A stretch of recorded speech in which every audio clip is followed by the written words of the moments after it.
మరో breaking news చూస్తున్నాం. శ్రీహరికోట వేదికగా మరో నూతన ప్రయోగానికి భారత అంతరిక్ష పరిశోధన సంస్థ సిద్ధమైంది. షార్ నుంచి సాయంత్రం 5:35 JSLV F-14 రాకెట్ ను ఇస్రో ప్రయోగించనుంది. రాకెట్ ద్వారా వాతావరణ సమాచారాన్ని అందించే ఇన్సెట్ 3DS అనే ఉపగ్రహాన్ని ప్రయోగించబోతుంది. JSLV సిరీస్ లో ఇది 16వ రాకెట్ ప్రయోగం అవుతుంది. ఇస్రో భారీ ఉపగ్రహాలను అంతరిక్ష కక్షలో నిలపడం కోసం JSLV రాకెట్లను వినియోగిస్తుంది. ఇందులో భాగంగా 2275 కిలోల బరువు కలిగిన INSAT 3DS ఉపగ్రహాన్ని JSLV F-14 rocket ద్వారా రెండవ ప్రయోగ వేదికపై నుండి ప్రయోగించడానికి కౌంట్ డౌన్ కొనసాగుతుంది.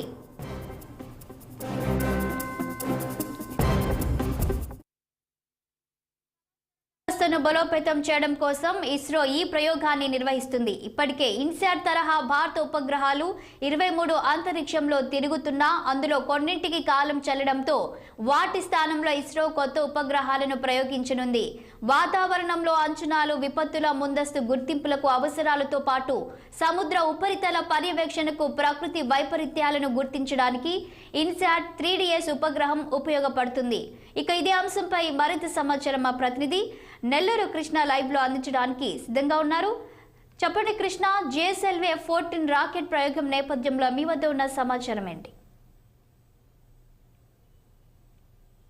భారత అంతరిక్ష సంస్థ ఇస్రో మరొక ప్రయోగం సిద్ధమైంది. ఇప్పటికే వరుస విజయాలతో కూడా ముందుకెళ్తున్న ఇస్రో ఈ రోజు సాయంత్రం అంటే ఈ నెల 17వ తారీఖున ఈ రోజు సాయంత్రం 5:35 JSLV F-14 3D ఇన్సాట్ ఉపగ్రహాన్ని ప్రయోగించడానికి సిద్ధమైంది. అయితే ఈ యొక్క ప్రయోగం కూడా వాతావరణాన్ని ఎప్పటికప్పుడు సముద్రంలో ఉపరితలాలు కావచ్చు వస్తున్న ఉగ్రతని మన ఎప్పటికప్పుడు అంతరిక్ష సంస్థ తెలుసుకోవడానికి ఈ యొక్క ప్రయోగానికి సిద్ధమైంది.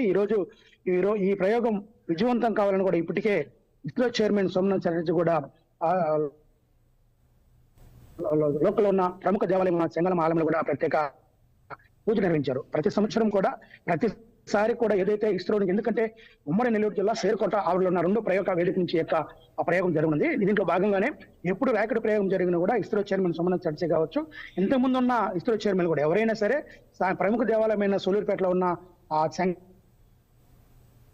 ఆలయంలో ప్రత్యేకంగా పూజలు చేయడం మానవాయితీగా వస్తుంది. దీనిలో భాగంగానే ఈరోజు ఉదయం కూడా 7 నుంచి 9 గంటల మధ్య ఇస్రో చైర్మన్ సోమనాథ్ చటర్జీ పూజలు నిర్వహించారు. ఈ సాయంత్రం జరుగుతున్న ఈ యొక్క ప్రయోగం విజయవంతం కావాలని కూడా ఆయన ఇప్పటికే తెలియజేశారు. ఈ ప్రయోగానికి సంబంధించి ఎయిర్పోర్ట్ కూడా పూర్తిగా బందోబస్తు ఏర్పాటు చేశారు. ఎటువంటి అవాంఛనీయ సంఘటన జరగకుండా కూడా పూర్తిగా ఆయుధ దళాలను కూడా తన ఆధీనంలోకి తీసుకున్నాయి. సందర్శనకు వస్తున్న ప్రజలు కూడా ఎప్పటికప్పుడు చెక్ చేసి కూడా పూర్తిగా పంపిస్తున్నారు. ఈ రోజు సాయంత్రం 5:35 జరుగుతున్న ఈ యొక్క ప్రయోగం కూడా తిలకించడానికి కూడా సందర్శకులు కూడా ఎక్కువ భాగంలో సారికి చేరుకుంటున్నారు. అయితే ఈ కార్యక్రమంలో ఈ భాగంలో కూడా ఇప్పటికే ఈ భారీ ఉపగ్రహాలు ప్రయోగించిన ఈ యొక్క ఇస్రో రానున్న ఉపరితల తగ్గించడానికి కూడా తెలుసుకోవడానికి కూడా 2275 కిలోల బరువు కలిగిన ఈ ఉపగ్రహాన్ని ప్రయోగించింది. ఇప్పటికే భారత అంతరిక్ష సంస్థ 16 ఈ యొక్క JSLV ప్రయోగం ఇది 16 ప్రయోగం అని చెప్పుకోవచ్చు. ఇప్పటికే 23 ఉపగ్రహాలు కూడా అంతరిక్షంలో తిరుగుతున్నాయి. వీటిల్లో కొన్ని కాలం చెల్లడంతో ఎప్పటికప్పుడు మనకు వస్తున్న సమాచారాన్ని సముద్రం నుంచి కావచ్చు వాతావరణంలో వస్తున్న ఉపరితలం తెలుసుకోవడానికి ఎప్పటికప్పుడు ప్రయోగం పడే విధంగా ఈ రోజు యొక్క JSLV F-14 3D ఇన్సాట్ ని ప్రయోగిస్తూ కూడా చెప్పుకోవచ్చు.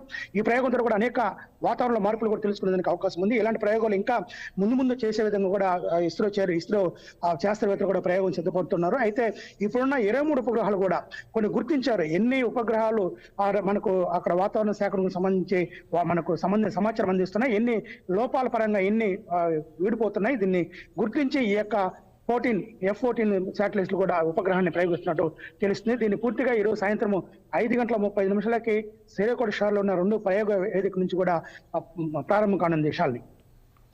Thank you Krishna.